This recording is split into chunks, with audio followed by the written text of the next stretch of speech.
یہ قرآن مجید کی سورہ نمبر 27 سورہ النمل ہے۔ اردو میں اس سورہ کا نام چیونٹی ہے۔ اس سورہ میں مکمل 93 آیات موجود ہیں۔ میں پناہ مانگتا ہوں اللہ تعالی کی شیطان مردود سے۔ شروع کرتا ہوں اللہ تعالی کے نام سے جو بڑا مہربان نہایت رحم والا ہے۔ قاسین، یہ آیتیں ہیں قرآن کی، یعنی واضح اور روشن کتاب کی، ہدایت اور خوشخبری ایمان والوں کے لیے جو نماز قائم کرتے ہیں اور زکوٰۃ ادا کرتے ہیں اور آخرت پر یقین رکھتے ہیں۔ جو لوگ قیامت پر ایمان نہیں لاتے، ہم نے انہیں ان کے کرتوت زینت دار کر دکھائے ہیں، پس وہ بھٹکتے پھرتے ہیں۔ یہی لوگ ہیں جن کے لیے برا عذاب ہے اور آخرت میں بھی وہ سخت نقصان یافتہ ہیں۔ اور بے شک آپ کو اللہ حکیم و علیم کی طرف سے قرآن سکھایا جا رہا ہے۔ یاد ہوگا جبکہ موسیٰ علیہ السلام نے اپنے گھر والوں سے کہا کہ میں نے آگ دیکھی ہے، میں وہاں سے یا تو کوئی خبر لے کر یا آگ کا کوئی سلگتا ہوا انگارہ لے کر ابھی تمہارے پاس آ جاؤں گا تاکہ تم سینک تاپ کر لو۔ جب وہاں پہنچے تو آواز دی گئی کہ بابرکت ہے وہ جو اس آگ میں ہے، اور برکت دیا گیا ہے وہ جو اس کے آس پاس ہے، اور پاک ہے اللہ جو تمام جہانوں کا پالنے والا ہے۔ اے موسیٰ علیہ السلام، سن، بات یہ ہے کہ میں ہی اللہ ہوں، غالب با حکمت، اور تو اپنی لاٹھی ڈال دے۔ موسیٰ علیہ السلام نے جب اسے ہلتا جلتا دیکھا تو اس طرح کہ گویا وہ ایک سانپ ہے، تو منہ موڑے ہوئے پیٹھ پھیر کر بھاگے اور پلٹ کر بھی نہ دیکھا۔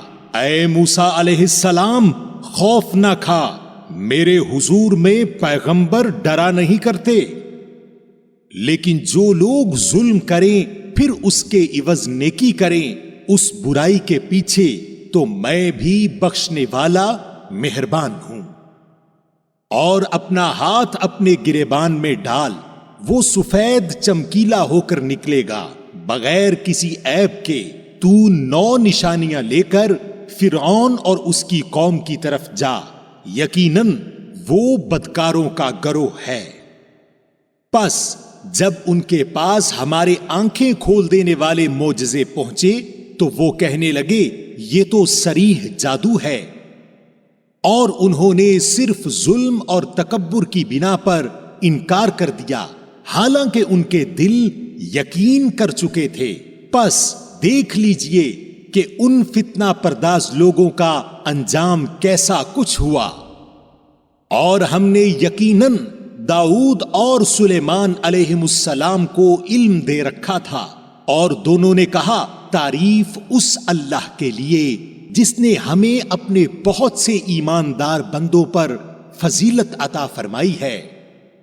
اور داؤد علیہ السلام کے وارث سلیمان علیہ السلام ہوئے، اور کہنے لگے لوگو، ہمیں پرندوں کی بولی سکھائی گئی ہے اور ہمیں سب کچھ میں سے دیا گیا ہے، بے شک یہ بالکل کھلا ہوا فضل الہی ہے۔ اور سلیمان علیہ السلام کے سامنے ان کے تمام لشکر جنات اور انسان اور پرند میں سے جمع کیے گئے، ہر قسم کی الگ الگ درجہ بندی کر دی گئی۔ جب وہ چونٹیوں کے میدان میں پہنچے تو ایک چونٹی نے کہا کہ اے چونٹیوں، اپنے اپنے گھروں میں گھس جاؤ، ایسا نہ ہو کہ بے خبری میں سلیمان علیہ السلام اور اس کا لشکر تمہیں رون ڈالے۔ اس کی اس بات سے سلیمان علیہ السلام مسکرا کر ہنس دیے اور دعا کرنے لگے کہ اے پروردگار، تو مجھے توفیق دے کہ میں تیری ان نعمتوں کا شکر بجا لاؤں جو تو نے مجھ پر انعام کی ہیں، اور میرے ماں باپ پر اور میں ایسے نیک اعمال کرتا رہوں جن سے تو خوش رہے، مجھے اپنی رحمت سے نیک بندوں میں شامل کر لے۔ اور آپ نے پرندوں کا جائزہ لیا اور فرمانے لگے، یہ کیا بات ہے کہ میں ہدہد کو نہیں دیکھتا، کیا واقعی وہ غیر حاضر ہے؟ یقیناً میں اسے سخت سزا دوں گا، یا اسے ذبح کر ڈالوں گا، یا میرے سامنے کوئی صریح دلیل بیان کرے۔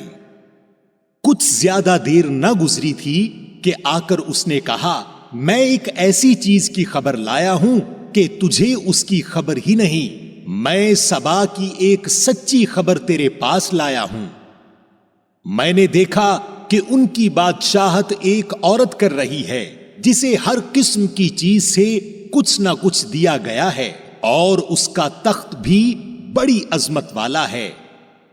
میں نے اسے اور اس کی قوم کو اللہ تعالی کو چھوڑ کر سورج کو سجدہ کرتے ہوئے پایا۔ شیطان نے ان کے کام انہیں بھلے کر کے دکھلا کر صحیح راہ سے روک دیا ہے، پس وہ ہدایت پر نہیں آتے کہ اسی اللہ کے لیے سجدے کرے جو آسمانوں اور زمینوں کی پوشیدہ چیزوں کو باہر نکالتا ہے، اور جو کچھ تم چھپاتے ہو اور ظاہر کرتے ہو وہ سب کچھ جانتا ہے۔ اس کے سوا کوئی معبود برحق نہیں، وہی عظمت والے عرش کا مالک ہے۔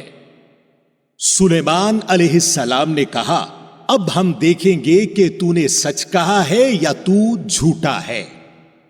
میرے اس خط کو لے جا کر انہیں دے دے، پھر ان کے پاس سے ہٹ آ اور دیکھ کہ وہ کیا جواب دیتے ہیں۔ وہ کہنے لگی، اے سردارو، میری طرف ایک باوقت خط ڈالا گیا ہے جو سلیمان علیہ السلام کی طرف سے ہے، اور جو بخشش کرنے والے مہربان اللہ کے نام سے شروع ہے، یہ کہ تم میرے سامنے سرکشی نہ کرو اور مسلمان بن کر میرے پاس آ جاؤ۔ اس نے کہا، اے میرے سردارو، تم میرے اس معاملہ میں مجھے مشورہ دو، میں کسی امر کا قطعی فیصلہ جب تک تمہاری موجودگی اور رائے نہ ہو نہیں کیا کرتی۔ ان سب نے جواب دیا کہ ہم طاقت اور قوت والے، سخت لڑنے بھڑنے والے ہیں، آگے آپ کو اختیار ہے، آپ خود ہی سوچ لیجئے کہ ہمیں آپ کیا کچھ حکم فرماتی ہیں۔ اس نے کہا کہ بادشاہ جب کسی بستی میں گھستے ہیں تو اسے اجاڑ دیتے ہیں اور وہاں کے باعزت لوگوں کو ذلیل کر دیتے ہیں، اور یہ لوگ بھی ایسا ہی کریں گے۔ اور میں انہیں ایک ہدیہ بھیجنے والی ہوں، پھر دیکھ لوں گی کہ قاصد کیا جواب لے کر لوٹتے ہیں۔ پس جب قاصد حضرت سلیمان علیہ السلام کے پاس پہنچا تو آپ نے فرمایا، کیا تم مال سے مجھے مدد دینا چاہتے ہو؟ مجھے تو میرے رب نے اس سے بہت بہتر دے رکھا ہے جو اس نے تمہیں دیا ہے، پس تم ہی اپنے تحفے سے خوش رہو۔ جا ان کی طرف واپس لوٹ جا، ہم ان کے مقابلہ پر وہ لشکر لائیں گے جن کا سامنا کرنے کی ان میں طاقت نہیں، اور ہم انہیں ذلیل و پست کر کے وہاں سے نکال باہر کریں گے۔ آپ نے فرمایا، اے سردارو، تم میں سے کوئی ہے جو ان کے مسلمان ہو کر پہنچنے سے پہلے ہی اس کا تخت مجھے لا دے؟ ایک قوی ہیکل جن کہنے لگا، آپ اپنی اس مجلس سے اٹھیں، اس سے پہلے میں اسے آپ کے پاس لا دیتا ہوں۔ یقین مانیے کہ میں اس پر قادر ہوں، اور ہوں بھی امانت دار۔ جس کے پاس کتاب کا علم تھا وہ بول اٹھا کہ آپ پلک جھپکائیں، اس سے بھی پہلے میں اسے آپ کے پاس پہنچا سکتا ہوں۔ جب آپ نے اسے اپنے پاس موجود پایا تو فرمانے لگے، یہ میرے رب کا فضل ہے تاکہ وہ مجھے آزمائے کہ میں شکر گزاری کرتا ہوں یا ناشکری۔ شکر گزار اپنے ہی نفع کے لیے شکر گزاری کرتا ہے، اور جو ناشکری کرے تو میرا پروردگار بے پرواہ اور بزرگ، غنی اور کریم ہے۔ حکم دیا کہ اس کے تخت میں کچھ پھیر بدل کر دو تاکہ معلوم ہو جائے کہ یہ راہ پا لیتی ہے یا ان میں سے ہوتی ہے جو راہ نہیں پاتے۔ پھر جب وہ آ گئی تو اس سے کہا، دریافت کیا گیا کہ ایسا ہی تیرا بھی تخت ہے؟ اس نے جواب دیا کہ یہ گویا وہی ہے، ہمیں اس سے پہلے ہی علم دیا گیا تھا اور ہم مسلمان تھے۔ اور اسے انہوں نے روک رکھا تھا جن کی وہ اللہ کے سوا پرستش کرتی رہی تھی، یقیناً وہ کافر لوگوں میں سے تھی۔ اس سے کہا گیا کہ محل میں چلی چلو، جسے دیکھ کر یہ سمجھ کر کہ یہ حوض ہے اس نے اپنی پنڈلیاں کھول دیں۔ فرمایا یہ تو شیشے سے منڈی ہوئی عمارت ہے۔ کہنے لگی، میرے پروردگار، میں نے اپنے آپ پر ظلم کیا، اب میں سلیمان علیہ السلام کے ساتھ اللہ رب العالمین کی مطیع اور فرما بردار بنتی ہوں۔ اور یقیناً ہم نے سمود کی طرف ان کے بھائی صالح علیہ السلام کو بھیجا کہ تم سب اللہ کی عبادت کرو، پھر بھی وہ دو فریق بن کر آپس میں لڑنے جھگڑنے لگے۔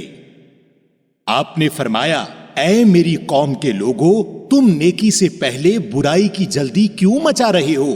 تم اللہ تعالی سے استغفار کیوں نہیں کرتے تاکہ تم پر رحم کیا جائے؟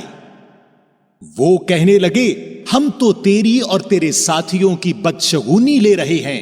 آپ نے فرمایا، تمہاری بدشگونی اللہ کے ہاں ہے، بلکہ تم فتنے میں پڑے ہوئے لوگ ہو۔ اور اس شہر میں 9 سردار تھے جو زمین میں فساد پھیلاتے تھے اور اصلاح نہیں کرتے تھے۔ انہوں نے آپس میں بڑی قسمیں کھا کھا کر عہد کیا کہ رات ہی کو صالح علیہ السلام اور اس کے گھر والوں پر ہم چھاپا ماریں گے اور اس کے وارثوں سے صاف کہہ دیں گے کہ ہم اس کے اہل کی ہلاکت کے وقت موجود نہ تھے اور ہم بالکل سچے ہیں۔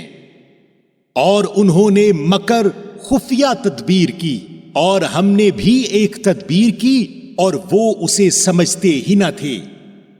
اب دیکھ لے ان کے مکر کا انجام کیسا کچھ ہوا، اور ہم نے ان کو اور ان کی قوم کو سب کو غارت کر دیا۔ یہ ہیں ان کے مکانات جو ان کے ظلم کی وجہ سے اجڑے پڑے ہیں۔ بے شک جو لوگ علم رکھتے ہیں ان کے لیے اس میں بڑی نشانی ہے۔ اور ہم نے ان کو جو ایمان لائے تھے اور پرہیزگار تھے بال بال بچا لیا۔ اور لوط علیہ السلام کا ذکر کر، جبکہ اس نے اپنی قوم سے کہا کہ کیا باوجود دیکھنے بھالنے کے پھر بھی تم بدکاری کر رہے ہو؟ یہ کیا بات ہے کہ تم عورتوں کو چھوڑ کر مردوں کے پاس شہوت سے آتے ہو؟ حق یہ ہے کہ تم بڑی ہی نادانی کر رہے ہو۔ قوم کا جواب بجز اس کہنے کے اور کچھ نہ تھا کہ آل لوط کو اپنے شہر سے نکال دو، یہ تو بڑے پاک باز بن رہے ہیں۔ پس ہم نے اسے اور اس کے سارے اہل و عیال کو بچا لیا سوائے اس کی بیوی کے۔ اس کا اندازہ تو باقی رہ جانے والوں میں ہم لگا ہی چکے تھے۔ اور ان پر ایک خاص قسم کی بارش برسا دی، پس ان دھمکائے ہوئے لوگوں پر بری بارش ہوئی۔ تو کہہ دے کہ تمام تعریف اللہ ہی کے لیے ہے اور اس کے برگزیدہ بندوں پر سلام ہے۔ کیا اللہ تعالی بہتر ہے یا وہ جنہیں یہ لوگ شریک ٹھہرا رہے ہیں؟ بھلا بتاؤ تو کہ آسمانوں کو اور زمین کو کس نے پیدا کیا؟ کس نے آسمان سے بارش برسائی، پھر اس سے ہرے بھرے بارونق باغ اگا دیے؟ ان باغوں کے درختوں کو تم ہرگز نہ اگا سکتے۔ کیا اللہ کے ساتھ اور کوئی معبود بھی ہے؟ بلکہ یہ لوگ ہٹ جاتے ہیں سیدھی راہ سے۔ کیا جس نے زمین کو قرار گاہ بنایا اور اس کے درمیان نہریں جاری کر دیں اور اس کے لیے پہاڑ بنائے اور 2 سمندروں کے درمیان روک بنا دی، کیا اللہ کے ساتھ اور کوئی معبود بھی ہے؟ بلکہ ان میں سے اکثر کچھ جانتے ہی نہیں۔ بے کس کی پکار کو جب کہ وہ پکارے کون قبول کر کے سختی کو دور کر دیتا ہے اور تمہیں زمین کا خلیفہ بناتا ہے؟ کیا اللہ تعالی کے ساتھ اور معبود ہے؟ تم بہت کم نصیحت و عبرت حاصل کرتے ہو۔ کیا وہ جو تمہیں خشکی اور تری کی تاریکیوں میں راہ دکھاتا ہے اور جو اپنی رحمت سے پہلے ہی خوشخبریاں دینے والی ہوائیں چلاتا ہے، کیا اللہ کے ساتھ کوئی اور معبود بھی ہے جنہیں یہ شریک کرتے ہیں؟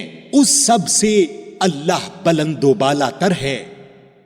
کیا وہ جو مخلوق کی اول دفعہ پیدائش کرتا ہے پھر اسے لوٹائے گا، اور جو تمہیں آسمان اور زمین سے روزیاں دے رہا ہے، کیا اللہ کے ساتھ کوئی اور معبود ہے؟ کہہ دیجئے کہ اگر سچے ہو تو اپنی دلیل لاؤ۔ کہہ دیجئے کہ آسمان والوں میں سے زمین والوں میں سے سوائے اللہ کے کوئی غیب نہیں جانتا۔ انہیں تو یہ بھی نہیں معلوم کہ کب اٹھا کھڑے کیے جائیں گے، بلکہ آخرت کے بارے میں ان کا علم ختم ہو چکا ہے، بلکہ یہ اس کی طرف سے شک میں ہیں، بلکہ یہ اس سے اندھے ہیں۔ اور کافروں نے کہا کہ کیا جب ہم مٹی ہو جائیں گے اور ہمارے باپ دادا بھی، تو کیا ہم پھر نکالے جائیں گے؟ ہم اور ہمارے باپ دادوں کو بہت پہلے سے یہ وعدے دیے جاتے رہے، کچھ نہیں، یہ تو صرف اگلوں کے افسانے ہیں۔ کہہ دیجئے کہ زمین میں چل پھر کر ذرا دیکھو تو صحیح کہ گنہگاروں کا کیسا انجام ہوا، اور آپ ان کے بارے میں غم نہ کریں اور ان کی سازشوں سے تنگ دل نہ ہوں۔ اور کہتے ہیں کہ یہ وعدہ کب ہے؟ اگر سچے ہو تو بتلاؤ۔ جواب دیجئے کہ شاید بعض وہ چیزیں جن کی تم جلدی مچا رہے ہو تم سے بہت ہی قریب ہو گئی ہوں، اور یقیناً آپ کا پروردگار تمام لوگوں پر بڑے ہی فضل والا ہے، لیکن اکثر لوگ ناشکری کرتے ہیں۔ اور بے شک آپ کا رب ان چیزوں کو بھی جانتا ہے جنہیں ان کے سینے چھپا رہے ہیں اور جنہیں ظاہر کر رہے ہیں، اور آسمان و زمین کی کوئی پوشیدہ چیز بھی ایسی نہیں جو روشن اور کھلی کتاب میں نہ ہو۔ یقیناً یہ قرآن بنی اسرائیل کے سامنے ان اکثر چیزوں کا بیان کر رہا ہے جن میں یہ اختلاف کرتے ہیں، اور یہ قرآن ایمان والوں کے لیے یقیناً ہدایت اور رحمت ہے۔ آپ کا رب ان کے درمیان اپنے حکم سے سب فیصلے کر دے گا، وہ بڑا ہی غالب اور خوب جاننے والا ہے۔ پس آپ یقیناً اللہ ہی پر بھروسہ رکھیے، یقیناً آپ سچے اور کھلے دین پر ہیں۔ بے شک آپ نہ مردوں کو سنا سکتے ہیں اور نہ بہروں کو اپنی پکار سنا سکتے ہیں جبکہ وہ پیٹ پھیرے روح گرداں جا رہے ہوں، اور نہ آپ اندھوں کو ان کی گمراہی سے ہٹا کر رہنمائی کر سکتے ہیں۔ آپ تو صرف انہیں سنا سکتے ہیں جو ہماری آیتوں پر ایمان لائے ہیں، پھر وہ فرما بردار ہو جاتے ہیں۔ اور جب ان پر عذاب کا وعدہ ثابت ہو جائے گا تو ہم زمین سے ان کے لیے ایک جانور نکالیں گے جو ان سے باتیں کرتا ہوگا کہ لوگ ہماری آیتوں پر یقین نہیں کرتے تھے۔ اور جس دن ہم ہر امت میں سے ان لوگوں کے گروہ کو جو ہماری آیتوں کو جھٹلاتے تھے گھیر گھار کر لائیں گے، پھر وہ سب کے سب الگ کر دیے جائیں گے۔ جب سب کے سب آ پہنچیں گے تو اللہ تعالیٰ فرمائے گا کہ تم نے میری آیتوں کو باوجود یہ کہ تمہیں ان کا پورا علم نہ تھا کیوں جھٹلایا، اور یہ بھی بتلاؤ کہ تم کیا کچھ کرتے رہے۔ اور بسبب اس کے کہ انہوں نے ظلم کیا تھا ان پر بات جم جائے گی اور وہ کچھ بول نہ سکیں گے۔ کیا وہ دیکھ نہیں رہے کہ ہم نے رات کو اس لیے بنایا ہے کہ وہ اس میں آرام حاصل کر لیں، اور دن کو ہم نے دکھلانے والا بنایا ہے؟ یقیناً اس میں ان لوگوں کے لیے نشانیاں ہیں جو ایمان و یقین رکھتے ہیں۔ اور جس دن سور پھونکا جائے گا تو سب کے سب آسمانوں والے اور زمین والے گھبرا اٹھیں گے، مگر جسے اللہ تعالی چاہے، اور سارے کے سارے عاجز و پست ہو کر اس کے سامنے حاضر ہوں گے۔ اور آپ پہاڑوں کو دیکھ کر اپنی جگہ جمے ہوئے خیال کرتے ہیں، لیکن وہ بھی بادل کی طرح اڑتے پھریں گے۔ یہ ہے صنعت اللہ کی جس نے ہر چیز کو مضبوط بنایا ہے، جو کچھ تم کرتے ہو اس سے وہ باخبر ہے۔ جو لوگ نیک عمل لائیں گے انہیں اس سے بہتر بدلہ ملے گا، اور وہ اس دن کی گھبراہٹ سے بے خوف ہوں گے۔ اور جو برائی لے کر آئیں گے وہ اوندھے منہ آگ میں جھونک دیے جائیں گے، صرف وہی بدلہ دیے جاؤ گے جو تم کرتے رہے۔ مجھے تو بس یہی حکم دیا گیا ہے کہ میں اس شہر کے پروردگار کی عبادت کرتا رہوں جس نے اسے حرمت والا بنایا ہے، جس کی ملکیت ہر چیز ہے، اور مجھے یہ بھی فرمایا گیا ہے کہ میں فرما برداروں میں ہو جاؤں، اور میں قرآن کی تلاوت کرتا رہوں۔ جو راہ راست پر آ جائے وہ اپنے نفع کے لیے راہ راست پر آئے گا، اور جو بہک جائے تو کہہ دیجئے کہ میں تو صرف ہوشیار کرنے والوں میں سے ہوں، اور کہہ دیجئے کہ تمام تعریفیں اللہ ہی کو سزاوار ہیں۔ وہ ان قریب اپنی نشانیاں دکھائے گا جنہیں تم خود پہچان لوگے، اور جو کچھ تم کرتے ہو اس سے آپ کا رب غافل نہیں۔ سامعین، آپ نے قرآن مجید کی سورہ نمبر 27 سورہ النمل اردو ترجمہ کے ساتھ سنی۔ قرآن مجید میں سورہ نمبر 28 سورہ القصص ہے۔